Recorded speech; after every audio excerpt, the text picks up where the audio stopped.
விநாயக பெருமான் எழுதுகிறார். எப்படின்னு கேட்டீங்கன்னா, ஒரு நாள் வியாச பெருமான் தன்மையில உட்காந்து, ஏன்னா அவர் தான் பாதி கதையில வர்றாரு, இங்க பாரதத்திலே அவரும் வர்றாரு, அவர் மூலியமா தான் திருநர்த்தன் பாண்டவர்கள்லாம் பிறகுறது. அவர் ஒரு நாள் அப்படியே தியானத்துல உட்கார்ந்தார். தியானத்துல உட்கார்ந்த உடனே பிரம்மதேவர் காட்சி கொடுத்தார். என்ன வியாசனே, உனக்கு என்ன வேண்டும்னு கேட்டார். அப்பதான் சொல்றாரு, உலக உபகாரமா மகாபாரதம் பாட போறேன், அதனால இதை நீங்க தான் எழுதணும்னு சொன்னார். அப்போ எனக்கு எங்கப்பா நேரம் இருக்கு, நான் அரச மரத்தடியும் ஆத்தங்கரை ஓரத்தடியும் இப்படி வர்றவங்களுக்குலாம் மரம் கொடுக்கறது தான் இங்கே வந்திருக்கேன், அதெல்லாம் நேரத்தை போய் மகாபாரதம் எழுத முடியுமான்னு கேட்டார். இல்லை சுவாமி, நீங்க தான் எழுதணும்னு சொல்லிட்டு அந்த இடத்துல சொல்லும்போது விநாயகரை கேட்டுட்டார். பிரம்மதேவர் சொல்லி விநாயகரை கேட்டார். சரி, நான் எழுதுற வேதத்துக்கு ஒரு நாள் பாட முடியுமான்னு கேட்டார். ஒரு கண்டிஷன் போட்டார். சரி, அப்படிதான். உடனே இவர் 60 லட்சம் கிரந்தங்கள் பாடுறாருங்க. பாட முடியல, 60 லட்சம் கிரந்தங்கள். அதுல இவர் வேதத்தை கட்டுப்படுத்துறதுக்காக 8800 ஸ்லோகம் இடையில வச்சு பாடுறாரு. யார்? வியாசர். அப்போ இடையில இவர் இதுக்கு என்ன படம் அப்படின்னு சொல்லி கருத்து தெரிஞ்சுக்கிறவங்க அவரு சில சுலோகங்களை ஆரம்பம் பண்ணிக்குவார். இப்படி 60 லட்சம் கிரந்தங்கள் பாடி முடிச்சார். விநாயகர் எழுதி முடிச்சார். இப்போ இதுல 60 லட்சம் கிரந்தம் 15 லட்சங்கள் கந்தர்வ உலகத்திலே நின்று விட்டது. 14 லட்சம் கிரந்தங்கள் தேவர்கள் கந்தர்வ உலகத்துல யட்ச உலகத்தில் நின்று போச்சு. இப்போ இதுல 30 லட்சம் கிரந்தங்கள் தேவ உலகத்தில் நின்று போச்சு. 14 லட்சம் கிரந்தங்கள் யசுராட்சி உலகத்தில் நின்று போச்சு. 15 லட்சம் கந்தர்வ உலகத்துல. ஒரே 1 லட்சம் கிரந்தங்கள் மட்டும் தான் பூலோகத்துல இந்த 1 லட்சம் கிரந்தங்களை வச்சு 5 வருஷம் பாரதம் சொல்லியிருக்காங்க. மகாபாரதம் 5 வருஷம். இப்போ நம்ம 18 நாள் சொல்றது கூட எப்படின்னு கேட்டீங்கன்னா, யானையை பிடிச்சி பானைக்குள்ள அடிக்கிற மாதிரி அவங்க சுருக்கமாக தான் போகுது. இருந்தாலும் முதல் முறையாக ஒரு கன்னி முயற்சியாக இது நடக்குது.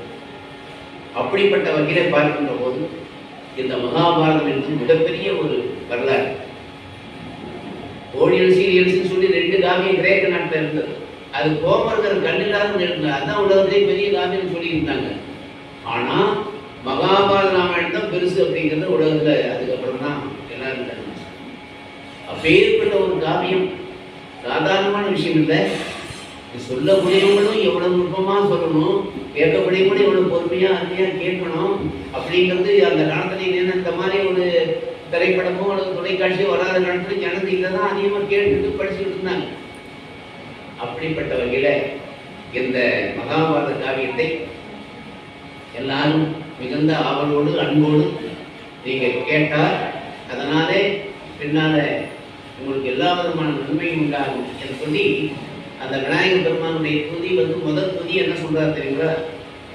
நீடாடி உலகத்து மறைநாளோடை நின்று நிலை நிற்கவே வாடாத தவமாய் முனிராசன் மாவாதலும் சொன்னனா ஏடாத வடமேல் வெறுப்பாக அங்கோர் எழுதாடிதல்லை ஓடாக எழுதும் பிரானை படிந்து அன்பு கூர்வாமலோ.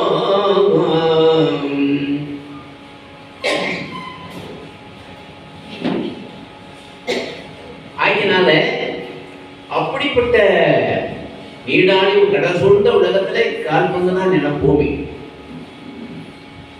அதனால ஏடாக, அதாவது விநாயகர் ஏடா எதை வச்சாருன்னா மேல்மலை எழுதி வச்சாராம். சரி, எழுத்தாடியதுன்னா இந்த கசமுகாசுரனை கொள்றதுக்காக ஒரு தந்தத்தை முடிச்சு இருக்காரு.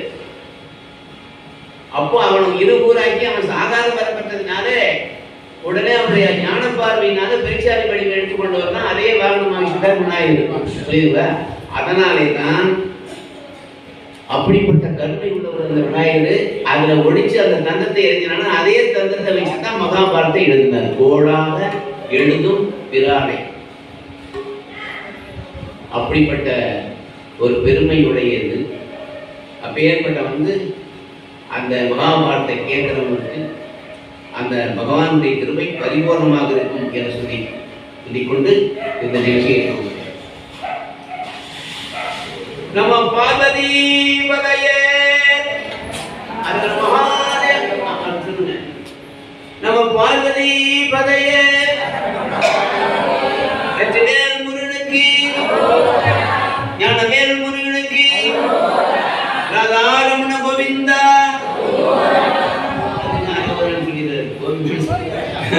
ராதாரமண கோவிந்தா லட்சுமீரமண கோவிந்தா